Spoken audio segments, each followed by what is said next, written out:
নমস্কাৰ। আজি আবৃত্তি কৰিবলৈ লোৱা চনেটটি পেট্ৰাকিয় আৰ্হিত ৰচিত। চনেটৰ শিৰোনামা নীৰৱতাবোৰ আজি বৰ আমনিদায়ক। স্মৃতিবোৰে আহি আমনি কৰে মানৱ মনত।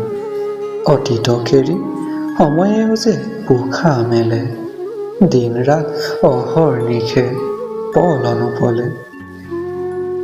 পম খেদি খেদি মানৱ ভাগৰি যায় পংকিলতাৰ পিছত।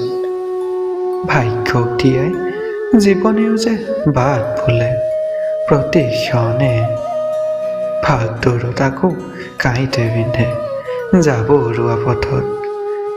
হেতা ওপৰা কৰি সম্পৰ্কবোৰো মানুহে গঢ়ি তোলে এটি এটিকৈ বিনা চৰ্তে। আখৰ আখৰে নিতো জীৱন নাটত অদৃশ্য হৈ থাকে তাতেই অস্পৃশ্য নিয়তি। ৰে ৰূপ পৰ্যবেক্ষণ কৰে এই জীৱন নাটৰ।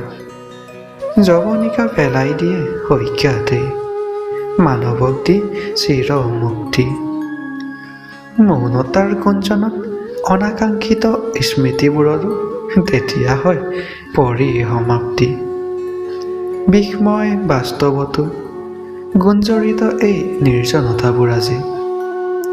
নীৰৱতাবোৰ এনেই বৰকৈ প্ৰিয়, কিন্তু সিহঁত আজি আমনিদায়ক, বৰ অসহ্যকৰ। ধন্যবাদ।